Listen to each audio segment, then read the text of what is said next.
Bienvenidos a este espacio donde vamos a compartir y detenernos un momento para pensar en algo que nos atraviesa a todos, lo común, lo compartido, lo que nos sostiene.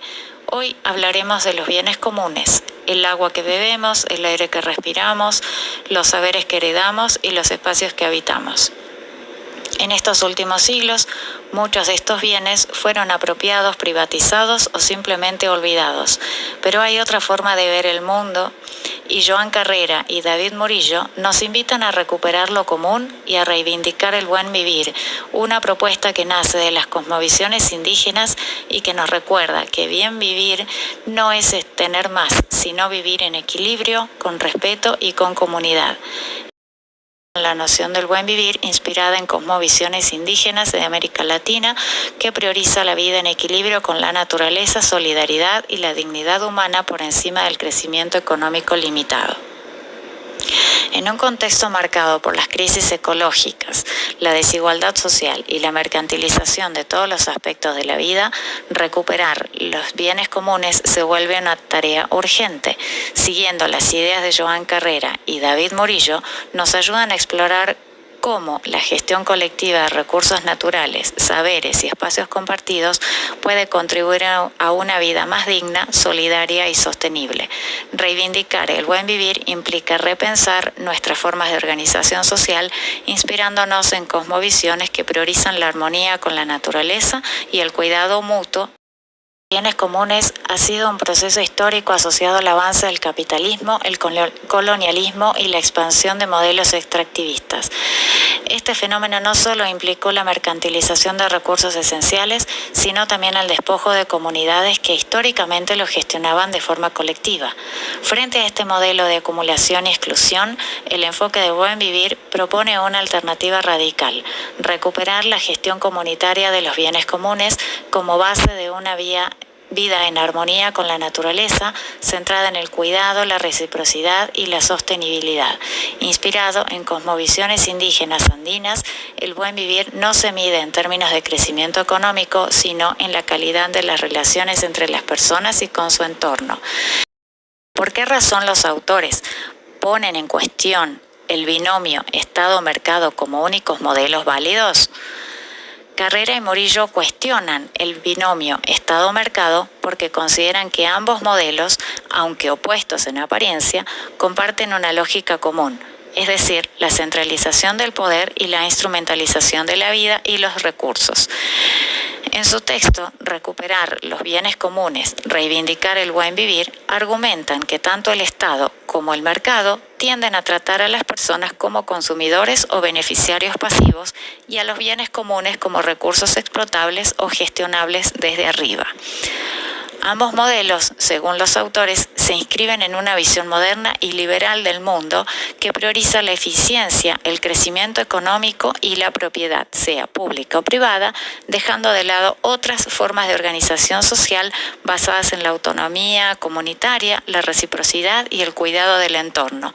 Por eso, proponen abrir el horizonte hacia una tercera vía, la gestión comunitaria de los bienes comunes, que no se reduce ni al control estatal ni a la lógica del mercado. Esta crítica se enmarca en su defensa del buen vivir, una propuesta que busca superar la dicotomía Estado-mercado y recuperar formas de vida más integrales, participativas y sostenibles. ¿Cuál es la relación entre bienes comunes y el concepto indigenista del buen vivir y con la propuesta de frugalidad? Los bienes comunes y el buen vivir. El concepto de buen vivir o sumac causai en quechua proviene de cosmovisiones indígenas andinas y propone una vida en armonía con la naturaleza, la comunidad y uno mismo. En este marco, los bienes comunes, como el agua, la tierra, los saberes ancestrales o los bosques, no son recursos a explotar, sino elementos sagrados que deben ser cuidados y compartidos. Desde esta perspectiva, los bienes comunes no pueden ser privatizados ni mercantilizados, porque su valor no es económico, sino relacional y espiritual. Recuperarlos implica restaurar vínculos comunitarios y formas de vida que priorizan el equilibrio y la reciprocidad por sobre el lucro individual. La frugalidad, como tal, proponen Carrera y Murillo no es un sinónimo de escasez o pobreza, sino de suficiencia consciente, vivir con lo necesario, sin excesos, respetando los límites del planeta y las necesidades de los demás. Esta propuesta se opone al consumismo y al extractivismo y se alinea con la lógica de los bienes comunes que requieren gestión responsable y solidaria. ¿Tiene la recuperación de los bienes comunes y la reivindicación del buen vivir alguna relación con la democracia? ¿En qué sentido? Sí, la recuperación de los bienes comunes y la reivindicación del buen vivir están profundamente vinculadas con una concepción más amplia, participativa y transformadora de la democracia. Al igual que muchos pensadores latinoamericanos, Carrera y Murillo sostienen que la democracia no debe limitarse al voto o a las instituciones representativas. En cambio, proponen una democracia vivida desde abajo, donde las comunidades gestionan de forma directa sus recursos, territorios y formas de vida. En este sentido, la recuperación de los bienes comunes es un acto profundamente democrático. Después de todo lo leído y reflexionado, hablar sobre bienes comunes y buen vivir no es solo discutir teorías abstractas, es pensar en cómo queremos vivir y convivir. Entendí que recuperar lo común, el agua, la tierra, los vínculos, es también recuperar el sentido de comunidad y de pertenencia, y que el buen vivir no es algo lejano o utópico, sino una posibilidad concreta para crear una vida más sencilla, más conectada y más humana. Me hizo pensar también en lo mucho que el modelo actual nos empuja a competir, a consumir, a acumular, y como eso muchas veces nos aleja de lo esencial.